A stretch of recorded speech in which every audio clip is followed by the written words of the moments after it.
истинный в огне. Кто читает свои сны, поклоняюсь темноте.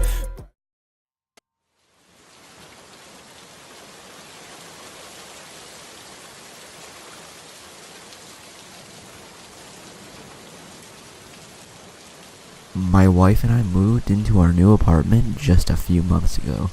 It was a downgrade from our previous home, and we had lived in a large but quaint cottage. It had been my wife's dream home for the 3 years we lived there. We didn't want to leave, but it was a necessary step for us. You see, Jessica and I used to live down south. Everything was going well for a while, but my law firm decided to promote me out of the blue. It was unexpected, but very much appreciated. Unfortunately, the job entailed transferring to another one of our many locations. The one in question was located in New England. We spoke long and hard on the matter, and after much deliberation, Jess agreed to the move. It's important to note that the dollar doesn't stretch as far up north as it does down south. It's also harder to find employment. That's why we were downgrading our living space until Jess could find another job. We would have to suffer. At least, that's the way she looked at it. Tensions were high the first few weeks after the move. I could tell Jess was irritable. She missed our old house, our old friends, and working a steady job. She had nothing to do with her time, so she was bored out of her mind. This led to many fights. For a while, it seemed like we would never settle in. About a month after the move, things started looking up. Jess found temporary work as a part-time editor at the local TV station. She loved the work and couldn't have been happier with her coworkers. It seemed like everything was going fine. Not perfect, but fine. This is when the sleep talking began. It was to be expected, and honestly, I'm surprised it didn't start up sooner. You see, my wife is a restless sleeper whenever there's a big change in her life, good or bad. It happened when we got married, when we moved into our first home, and when she had the miscarriage. I'll touch on that more later. Jess knows she sleep talks as I used to bring it up from time to time. I would laugh each morning recalling the weird things she'd said the night before. This always made her uncomfortable. She seemed to be embarrassed by it. That's why after her first night of sleep talking in our new apartment, I didn't say anything. The sleep talking went on for a couple of weeks. It was at this time that her temp job at the TV station came to an end. Without a job to keep her mind off things, her nightly outbursts became worse. She began screaming at odd times during the night, in which I would be forced to calm her down. One night, her scream turned into tears. As she was crying, she said something I'll never forget. "I wish you were dead." I knew my wife was asleep, but as I sat there by her side, calming her the best I could, I felt the need to press the matter. "You wish who were dead, hun?" To my surprise, she responded, "You."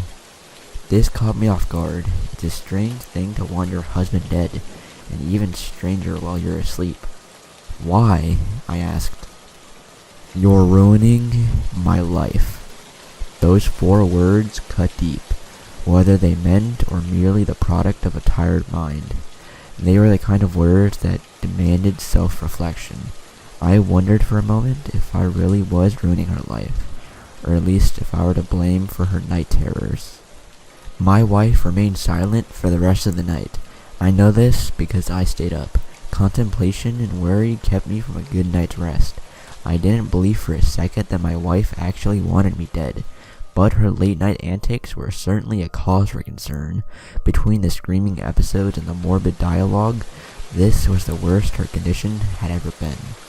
The next morning, I came pretty damn close to telling her about what had happened, but I kept thinking about how she'd react and what she'd say.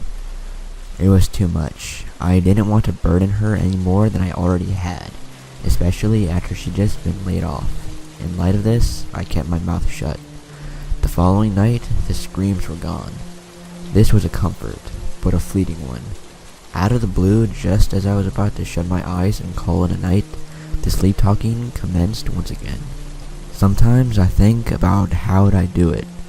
I chalked the statement up to pure dream-induced nonsense, but then she continued. While you're asleep in bed, I'll get up and go to the kitchen. I didn't know what she was talking about, but as she kept speaking, it dawned on me. There were some moments of inaudible gibberish, but from the bits and pieces that were fluent, I could paint a pretty good picture of what she was saying. Reach into, grab knife, over and over again, blood oozing off the bed. Can't ruin my life anymore. My wife was describing her plan to murder me. As deeply unsettling as this was, I couldn't help but chuckle to myself. It was just a dream after all, nothing more.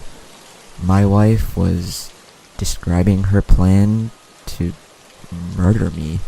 As deeply unsettling as this was, I couldn't help but chuckle to myself. It was just a dream after all, nothing more.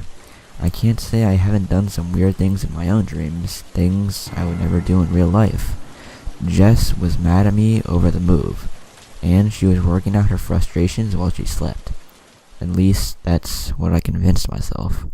The sleep talking continued for a few weeks.